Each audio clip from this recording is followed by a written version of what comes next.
कितने बच्चे हैं मेरे स्कूल में? 20,000 बच्चों में 600 यतीम, 700 ऐसे बच्चे जिनके वालिद ने वालदा को छोड़ दिया, तो 700 बच्चे ऐसे कि उनके माँ या बाप को सीरियस इलनेस है या कैंसर के शिकार हैं या किडनी खराब है। रमजान के महीने में एक नई चीज मेरे सामने आई, उस पर भी काम कर रहा।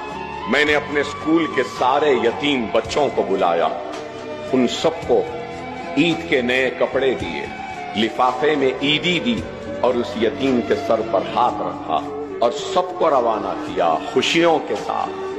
और फिर एक 50-100 बच्चे खड़े थे, तो मुझे गुस्सा आया कि मैं यतीमों को बुलाया, ये दूसरे कौन हैं? और गुस्से में गया और चीख कर कहा, यतीमों को बुलाया था। अगर इसमें कोई यतीम है जिसका बाप मर गया है तो हाथ उठाए। तो सिर्फ 2 उठाए 50 में से। मैंने कहा चलो 2 इधर आ जाओ, बाकी लोग क्यों खड़े हैं? मैंने तो नहीं बुलाया था ना।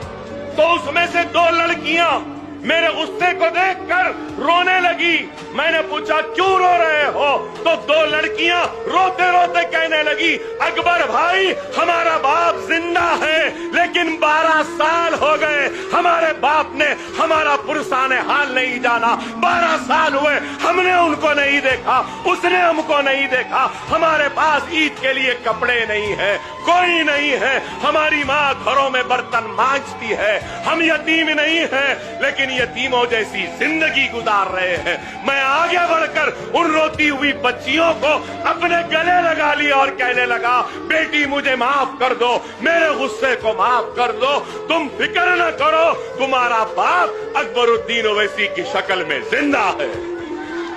और उन सब को भी बुलाया, उनको भी दिया। उनको देने के बाद जब उनसे ईद मिलने के लिए गया तो और एक चीज सामने आई, शायद करने वालों के सामने ही आता, जिससे कराना है अल्लाह दिखाता। फिर एक 4-5 बच्चियां आई और उन्होंने कहा, हम वो बदनसीब हैं जिनकी मां का इंतकाल हो गए। मैंने हैरत से देखा तो उन लड़कियों ने कहा, अकबर भाई हमारी मां नहीं है और हमारे मां के इंतकाल के 15 रोज में ही हमारी वालिद ने दूसरी शादी कर ली। हमारी सौतेली माँ हमारा ख्याल नहीं रखती। 2 महीने चिचा के पास, 3 महीने नानी के पास, फिर 2 महीने मामू के पास, तो फिर 4 महीने खाला के पास। यूं ही जिंदगी गुजर